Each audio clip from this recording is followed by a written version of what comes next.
This is Max, also known as Rinhari Saki. He's our in-house Breath of the Wild expert. With over 2,300 hours in the game, he's created techniques, has a 99-page combat glossary, and even knows Link's weight equivalent. There is actually different weights for different items in Breath of the Wild. Like, I know Link weighs 5 apples and 2 spicy peppers combined is like Link's weight, which is just a weird fact. And today, he's going to be breaking down some of the most viral Breath of the Wild clips and explain to us common folk just how these ridiculous moves are being pulled off. Alright Max, over to you.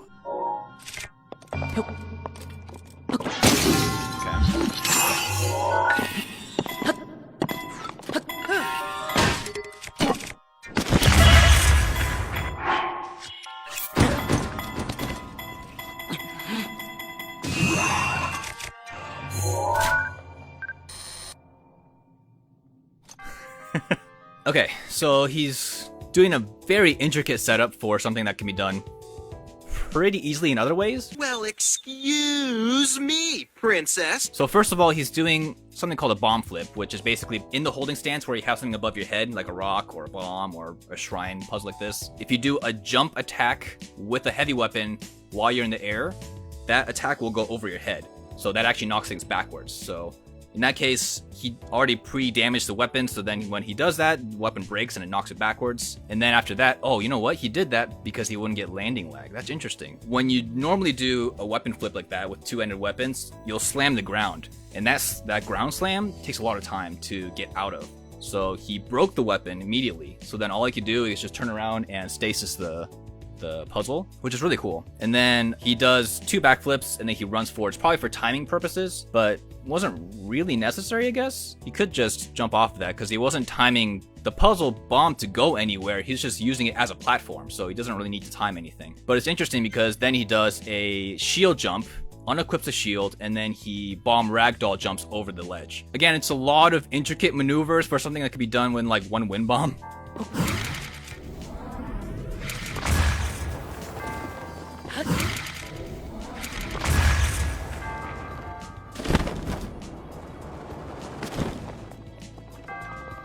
There's a lot of stuff going on. I'm not like a shrine running expert by any means, but this is pretty cool to just watch like this, so.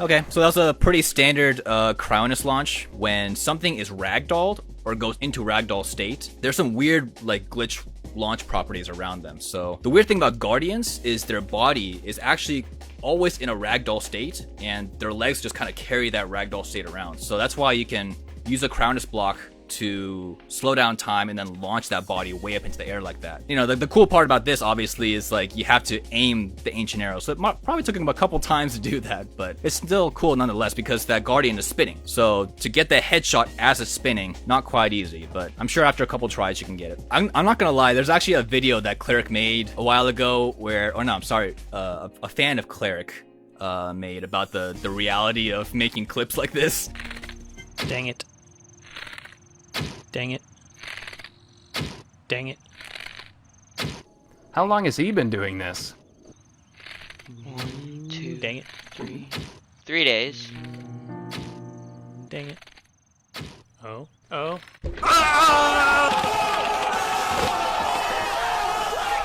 The reality is it takes a couple tries for sure.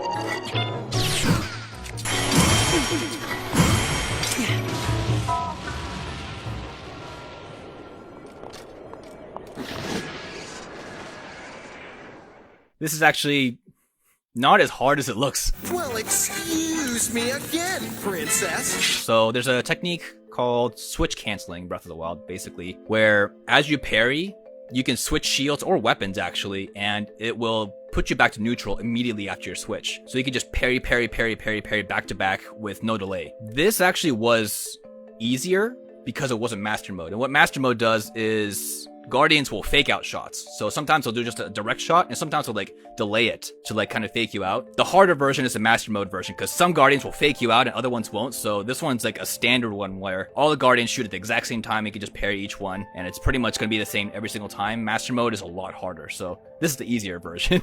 But it's still cool. It looks really cool when you like destroy all the Guardians at once. So, Pekko.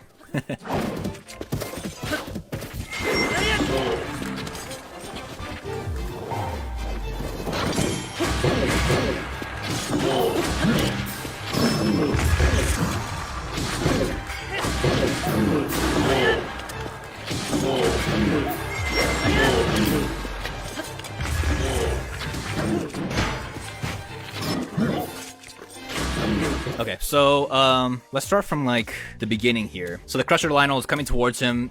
He usually does a sweeping attack, which is pretty low, and that stuff can be jumped over with a shield jump. Again, that shield jump is actually used for shield surfing down hills, but it does give you a lot of height upwards, and if you unequip the shield, you get even a slightly more height. So that can be used to jump over attacks like this. He relocks onto the Lionel, does a spin attack. Here, so he does a parry, and it looks really quick, because usually a parry lasts a long time. It's usually like a long animation. It's like a slow-mo. It looks really cool. But he just parries and immediately gets out of it, which is called a crouch cancel. Which is basically the moment you parry and you crouch, it cancels that, and then you can stand back up. So you just hit parry, crouch, crouch. So you're immediately back up and you're ready to go. So it's actually a faster way to get out of the parry animation, so you can do whatever you want afterwards, which is pretty cool. A really useful technique in just regular high-level combat is to pull out your bow as you're backflipping. It's pretty common. You'll see in a lot of Twitter clips that you'll see a lot of players including myself, that I'll backflip, drop a bomb, and pull out your bow at the same time. So now you've got your bow drawn and you have a bomb in front of you, all ready to go. So it sets up a lot of techniques after that. You can shoot your bow and then you can stasis. You can shoot your bow and then you can jump forward and shield block reset off the bomb that you have in front of you.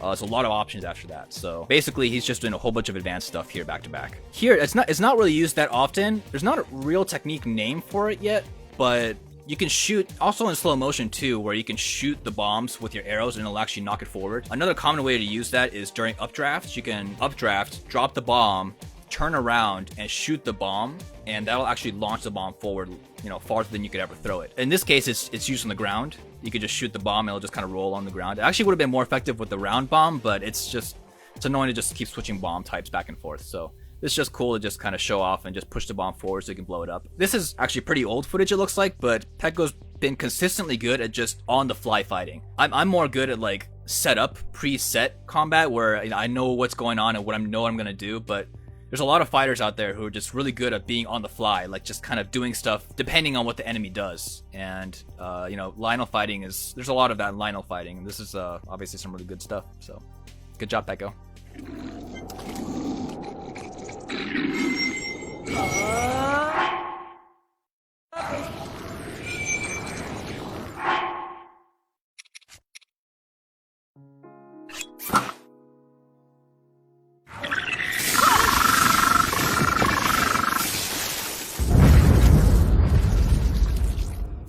Not too advanced, but it just does look really cool. He obviously has his Bokoblin mask on, so he won't be detected. And what Bokoblins or any enemies like to do when you have like a Majora's Mask or enemy mask on is they just like to circle around you. So what he did here was use Urbosa's Fury and all the metal boxes and his Thunderblade to obviously just do a whole bunch of electricity damage at once. So it's interesting that he took off his mask. It didn't really need to take off his mask. I don't know, it just makes it look cool again. A lot of the combat stuff, again, is just for style, There's no, like, multiplayer online Breath of the Wild, so this is all just for style and looking cool on Twitter, so.